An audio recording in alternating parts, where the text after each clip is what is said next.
Beaucoup d'Africains m'écrivent ces derniers temps pour me dire que le coronavirus a été créé par les Blancs pour tuer les Africains. Certains font des posts sur Internet à travers Facebook et YouTube et affirment que ce virus a été créé exprès par certains pays occidentaux riches pour décimer l'Afrique. Entre nous, est-ce que c'est vrai? On voit tous le nombre de morts qu'il y a tous les jours en France, en Espagne, en Angleterre, aux États-Unis, un peu partout dans le monde entier. Donc, vous qui m'avez écrit là, vous voulez me dire que ces pays occidentaux là se sont réunis autour d'une table et se sont dit, bon, écoutez, on va envahir l'Afrique parce que là, ça ne peut plus continuer comme ça. On a besoin du pétrole, du sous-sol africain. En plus, la population africaine est de plus en plus jeune, de plus en plus dynamique. Si ça continue comme ça, on n'aura plus rien d'ici 100 ans. Alors on va tuer tout le monde pour cela, on va créer un virus. Mais attention, on va d'abord tuer notre population. On va arrêter le travail pendant quelques temps. Certains seront à la maison. Le capitalisme va se calmer pendant un moment parce que tout le monde se plaint de ce système. On va tuer quelques médecins. Ah tiens, toi, monsieur le Premier ministre anglais, Boris Johnson, tu vas tomber malade pendant quelques jours et les médias viendront dire que tu as le coronavirus. Toi aussi, le président brésilien, tu vas tomber un peu malade. Ah, la vice-présidente iranienne là, ah oui, toi aussi tu vas attraper le virus. Blaise Matuidi, t'es footballeur, t'es d'origine congolaise. Prends un peu de virus là. Donc vous voulez me dire que tout le personnel soignant, les médecins, les infirmiers, les chanteurs, les footballeurs, tous les sportifs, les acteurs, les hommes politiques, tous sont complices, tous ont décidé de faire semblant? Non, les amis africains. Vraiment, élevons notre état d'esprit. Je sais que ce n'est pas facile pour certains parmi nous. Je n'arrête pas de le dire. Parce qu'on a un problème, on se positionne tout le temps en victime. Une victime, c'est celui qui est tout le temps en train d'accuser les autres. C'est celui qui prend les autres pour des bourreaux. On a ce problème. En fait, nous-mêmes, Africains, à travers notre histoire, à travers les souffrances que nous avons reçues mentalement, émotionnellement et même physiquement, nous avons décidé que les Blancs seront nos bourreaux. C'est une position psychologique et émotionnelle. C'est ça qui se passe en fait. Je sais que beaucoup de pays envient notre continent. Je sais qu'on a beaucoup de richesses. Je sais que les yeux sont rivés sur l'Afrique. Mais qu'est-ce que nous faisons? Est-ce que nous allons passer le temps à dire que c'est la faute des autres? Est-ce que nous allons passer le temps à dire que les autres sont toujours responsables de nos problèmes? À entretenir la théorie du complot? Parce que c'est ce que nous faisons. Je ne vous parle même pas des États. Moi, je suis coach en intelligence émotionnelle et relationnelle. Je m'adresse individuellement aux différents Africains que nous sommes. Qu'est-ce qu'on décide de faire? Comment est-ce qu'on décide de penser? Parce que ce n'est pas là que tout commence. Vous pensez qu'en Europe, en Amérique, il n'y a pas la guerre entre les pays? Vous pensez que ces pays-là ne se font pas des coups bas? Vous pensez que ces pays-là ont fait comment pour sortir de la victimisation?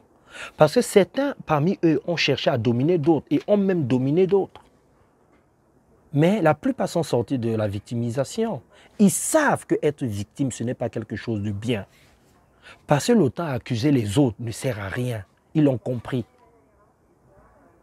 Il y a beaucoup d'Africains qui lisent la Bible, le Coran. Vous savez ce qui s'est passé avec l'Empire romain? Vous savez comment ils ont dominé le monde entier pendant des années, pendant des siècles. Vous avez vu ce qui s'est passé en Israël. Ils ont envahi l'Israël. Mais comment les Juifs ont fait pour s'en sortir? Ils ont tenu bon. Ils ont arrêté de se faire passer pour des victimes. Ils se sont accrochés sur leur culture, sur le peu de richesse qu'ils avaient. Comment est-ce que les Chinois ont fait? Comment les Français même ont fait? Vous savez qu'il y a eu des guerres pendant des siècles entre l'Angleterre et la France.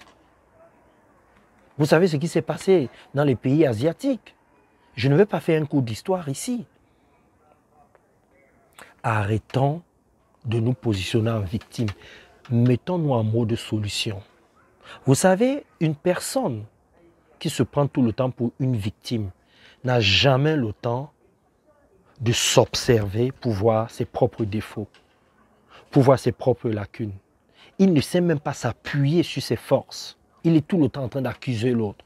C'est de ta faute si je ne m'en sors pas. Si j'étais aussi riche que toi, tu ne me parlerais pas de cette façon. Voilà le problème que nous avons en Afrique. Moi, j'ai eu ce problème pendant longtemps. Je pensais que c'était toujours la faute des autres, que si je ne réussissais pas, c'est parce qu'on m'avait fait quelque chose au village. C'est parce que j'étais un noir. Mais ce n'est pas vrai. Et même si c'était vrai, tu sais la puissance que tu as, non? Tu sais qui tu es, non? Est-ce que tu vas laisser les autres continuer à te dominer mentalement et émotionnellement? Non. Comment on fait ces pays-là, occidentaux-là? Le secret se trouve dans l'intelligence émotionnelle et psychologique. Et aussi relationnelle. Parce qu'on a ce problème en Afrique. Nous sommes encore en train de subir au XXIe siècle les symptômes de l'esclavage, de la colonisation et de tout ce que vous savez. Je n'ai rien à vous apprendre ici. Beaucoup d'entre nous sont encore dans les émotions négatives. On réagit trop, on veut se venger, on est toujours en train d'accuser. Mais tout le monde se bat. Là, il y a le coronavirus. Tous les pays occidentaux sont en train de se battre, en train de trouver des solutions. Chacun s'appuie sur ses forces. On a beaucoup de forces, beaucoup d'atouts en Afrique. Je vais vous raconter une histoire. Lorsque je me perds dans la forêt équatoriale africaine, je suis formé par des pygmées. Ces pygmées-là me montrent comment faire pour qu'un animal sauvage ne me dévore pas. Il y a des plantes, par exemple, que vous écrasez, vous les frottez sur vous et les animaux ne peuvent pas vous repérer. Il y a des plantes qui poussent à une certaine heure, qui sont des plantes très puissantes, qui peuvent vous guérir du paludisme, qui vous protègent des moustiques. Vous pensez que j'ai fait comment pour m'en sortir? Il y a tellement de choses dans la forêt. Ne parlons pas que des ressources du sous-sol. Il y a beaucoup de choses. Est-ce qu'on prend le temps de donner les moyens aux chercheurs? Tout le monde parle aujourd'hui du professeur Raoult. Mais il y en a comme ça plein en Afrique. Vous pensez que le professeur Raoult, là, il n'a pas été combattu? Ce qui est bien avec les Occidentaux, c'est qu'ils peuvent combattre leurs semblables. Mais à un moment, ils vont s'asseoir, ils vont réfléchir au bien commun. C'est ça qui nous manque en Afrique. La vérité, c'est que certains Africains n'aiment pas d'autres Africains. On le sait tous. Et moi, je suis le premier à être désolé pour cela. On ne s'aime pas toujours. C'est facile de dire que ce sont les autres qui nous divisent. Mais est-ce que nous-mêmes, on ne se fait pas du mal? Moi, je ne suis pas là pour accuser les gouvernements, pour accuser des multinationales qui viennent s'installer en Afrique. Je vous dis individuellement qu'est-ce qu'on fait pour sortir de la victimisation. Moi, c'est mon combat. Allez sur mon site www.efacoaching.com. Je fais des articles, j'ai un blog où je vous montre comment il faut avoir confiance en vous, comment vous devez gérer votre stress. En fait, je vous donne des conseils pour que vous puissiez mieux vous connaître, pour que vous puissiez vous libérer des chaînes mentales et émotionnelles qui vous empêchent de montrer la meilleure version de vous-même. Je fais des conférences tout le temps sur Internet, des conférences en ligne. Je fais des conférences partout où je voyage dans le monde entier. J'ai constaté quelque chose. C'est que chaque fois que je fais des conférences, il y a quelques noirs qui sont là et la plupart sont des blancs. Il y a des blancs qui viennent voir un noir pour prendre des conseils sur la confiance en soi, sur la gestion du temps, sur la victimisation. Et vous avez quelques noirs qui sont là, qui écoutent et à la fin, qui ne prennent pas de coaching, qui ne prennent pas le programme d'accompagnement, qui se disent c'est cher. Et après, nous sommes étonnés que les Blancs viennent encore en Afrique nous dominer, prendre nos richesses, détruire nos forêts pour prendre du bois, viennent ici, là, retransforment ce bois et viennent nous revendre les chaises, les fauteuils, les télés et tout ça. Mais il y a quelque chose qui ne va pas, non? Vous-même, vous ne voyez pas ça? Les Occidentaux passent leur temps à se former. Ils se forment sur la gestion des émotions. Ils se forment sur comment gérer la colère, comment entretenir les relations, comment être beaucoup plus fort mentalement, comment dialoguer avec eux-mêmes. Je le vois, puisque je fais des conférences dans le monde entier. Et la plupart des gens qui sont là sont les Blancs. Mais est-ce que ces conférences-là sont interdites aux Noirs? Non, mais les Noirs ne viennent pas. Ce qui intéresse certains Noirs, pas tous, c'est acheter des habits de luxe, des voitures de luxe, des canapés de luxe. Et combien investissent sur eux-mêmes pour mieux se connaître? La plupart sont tournés vers la religion, vers Jésus, vers Dieu, vers Mahomet et tout ça. C'est bien. Je suis le premier à avoir la foi. Je crois en Dieu. Mais est-ce que vous savez que Jésus a travaillé sur lui? Mahomet a travaillé sur lui. Bouddha a travaillé sur lui. Ce sont des personnes qui ne se positionnaient jamais en victime. Vous avez vu une seule fois Jésus, même dans la Bible, se positionner en victime? Mahomet se positionner en victime? Ou Bouddha? Ce sont des personnes qui se connaissaient, qui ont pris le temps de se connaître avant d'affronter le peuple. Ils avaient l'intelligence émotionnelle et relationnelle. Et c'est ce qui m'a manqué au début. Quand j'ai compris qu'il fallait que je passe par là, ça a changé ma vie. Et c'est ce que je demande à chaque Africain à travers cette vidéo. Travaillez sur vous. Arrêtez d'accuser les autres, de vous positionner tout le temps en victime. Vous donnez trop de pouvoir à ceux qui n'en méritent pas, à ceux qui n'en ont pas. C'est nous-mêmes qui donnons le bâton pour nous faire battre. Tous ces pays riches-là ont été victimes à un moment donné. C'est pour ça qu'ils nous lisent. C'est pour ça que parfois ils ont pitié de nous. Parce qu'ils voient nos défauts, parce qu'ils sont passés par là. Ils savent comment on fait pour ne pas être une victime. Ils savent comment on fait pour se développer. Ce n'est pas ce que nous faisons. Vous savez, la renaissance de l'Afrique, le développement de l'Afrique va d'abord passer par la connaissance de soi, par l'intelligence émotionnelle, l'intelligence relationnelle, comment se comporter face aux événements, comment se comporter face au temps, face aux choses qui ne nous conviennent pas, comment se comporter face aux autres, comment discerner le bien du mal, comment voir ce qui se cache derrière certaines souffrances. Nous sommes encore trop dans la souffrance, dans les douleurs du passé. C'est dépasser ça. On sait tous que les yeux sont rivés vers nous, que les gens veulent prendre nos richesses. C'est déjà une équation connue. On la connaît déjà, cette équation-là. On parle depuis des années, on dénonce depuis des siècles. Va-t-on passer le temps à dénoncer? Ou alors on va dire aux autres maintenant, stop, nous aussi on va reprendre le bâton du commandement. Peuple africain. Voilà le coronavirus qui est en train de tuer des milliers de personnes dans le monde entier. Et nous, nous sommes là, comme nous sommes des victimes, comme on a décidé de prendre cette position de victime, on passe le temps à attendre que les autres nous donnent des solutions. On passe le temps à copier les autres. En fait, nous sommes des très bons copieurs. On passe le temps à copier.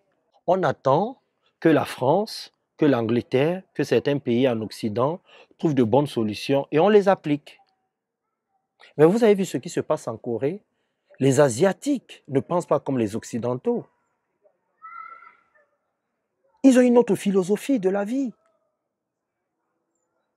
Pourquoi avons-nous décidé d'être des répétiteurs? Pourquoi est-ce qu'on passe le temps à répéter ce que les Occidentaux ont déjà dit? Pourquoi on passe le temps à faire cela? Pourquoi est-ce qu'on ne prend pas le temps de se poser, de réfléchir, d'apporter notre pierre à l'édifice de ce monde?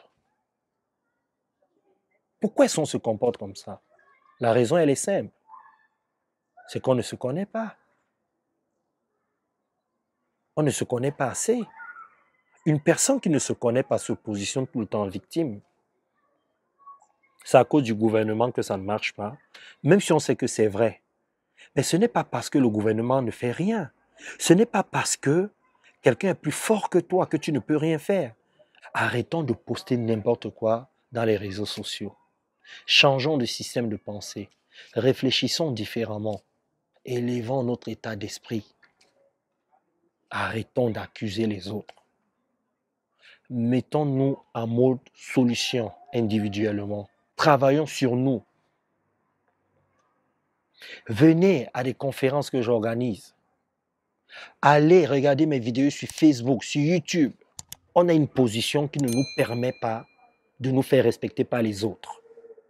On ne sait pas saisir les opportunités.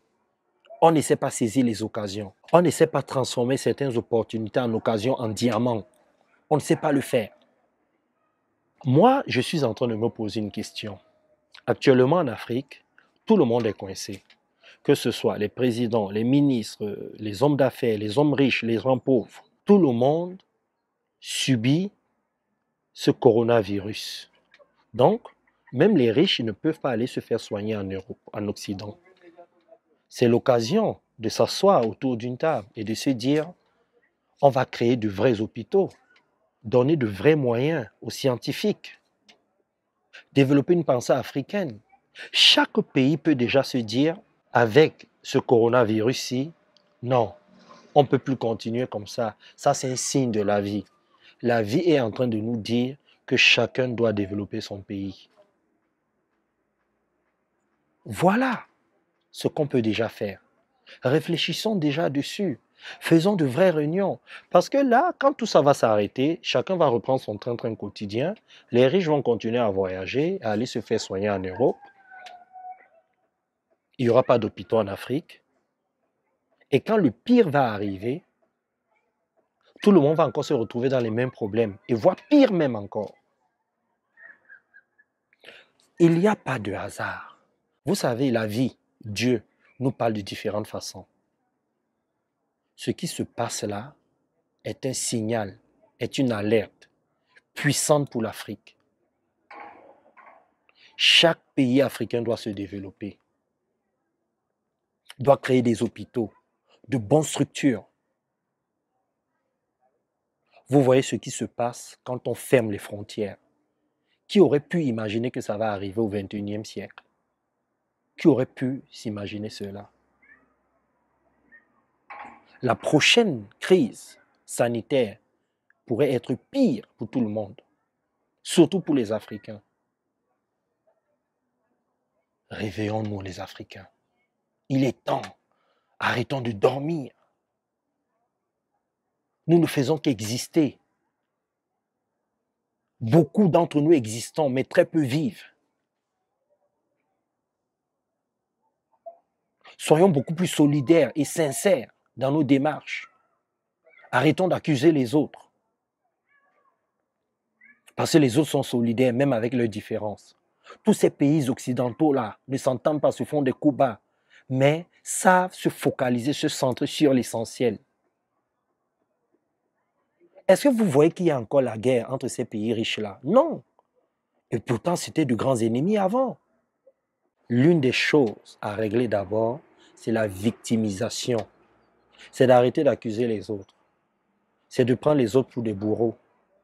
Parce que quand on a ce positionnement-là, on ne se considère pas comme un leader. On donne trop de pouvoir à l'autre. On ne se centre pas sur l'essentiel. Donc, tous les Africains qui veulent vraiment travailler sur eux, qui veulent découvrir la meilleure version d'eux-mêmes à travers l'intelligence émotionnelle et relationnelle, vous pouvez me contacter. Moi, c'est mon job, c'est mon métier. J'aide des milliers de personnes. J'aide beaucoup d'Européens. Il est temps aussi que je commence à vous aider. Mais ce n'est pas moi qui vais venir vers vous. C'est à vous de venir. Parce que je suis là et je suis disponible. C'est comme ça qu'on va changer notre continent. Il y a déjà beaucoup de gens qui font ce combat dans différents domaines, sur le plan économique, sur le plan religieux, sur le plan politique, sur le plan financier, sur le plan médical. Moi, je le fais sur le plan psychologique, émotionnel et relationnel. Vous avez mes coordonnées à travers mon site, à travers ma page Facebook et ma chaîne YouTube. Que ceux qui ont décidé de prendre conscience bougent et arrêtent de se positionner en victime. À vous de jouer. La pensée est l'outil de création le plus puissant, c'est le premier. Vous créez tout à partir de la pensée. Je suis admirative en fait de son parcours. Il arrive bien à partager son expérience. Particulièrement en communiquant, il communique une joie de vivre, une énergie qui donne envie de faire et non pas d'être juste optimiste. Être juste optimiste sans rien faire, ça ne sert à rien. Donc je sens qu'il est dans l'action, je sens qu'il est dans le faire, donc ça me plaît beaucoup. La méthode Lambeau, c'est lui de toute façon. C'est lui tel qu'il est, entier, bienveillant. Alors pour moi, il reste encore original, mais dans le bon sens du terme. C'est-à-dire effectivement à nous faire voir les choses autrement. Je trouve que Brennan a une façon de travailler qui est très rapide, qui va tout de suite dans le fond du problème, vraiment à beaucoup de travail sur le développement personnel. La personne repart avec vraiment, comment dirais-je, quelque chose à résoudre, mais beaucoup plus facilement. Et je vois que sa pratique, il y a quelque chose vraiment de novateur, vraiment quelque chose de novateur. Bon, voilà, moi ça me plaît, il a vraiment une force vraiment particulière que j'ai rarement rencontrée chez les thérapeutes. Ce que je retrouve avec Brian, ce qui me plaît, moi qui ai fait 40 ans de séminaire et qui suis moi-même coach, je peux dire, thérapeute, c'est l'aspect vivant. Il y a un aspect vivant chez lui qui est intéressant parce que c'est au-delà des mots et des méthodes, cet aspect vivant. Et c'est magnifique, c'est impressionnant. Moi je dis bravo au coach Brian qui est une méthode vraiment magnifique que je conseille à tout le monde de découvrir parce que ce type de coach ne court pas les rues. Il y a beaucoup de spirituel. Voilà. C'est une perle rare pour moi dans ce métier. Il était très captivant, très dynamique, avec de l'humour, ce qui permet aussi de détendre l'atmosphère.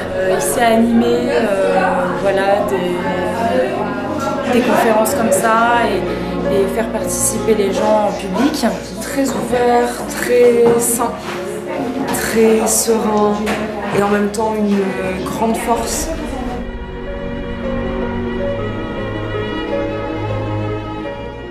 Donc très sympa, souriant, qui met à l'aise.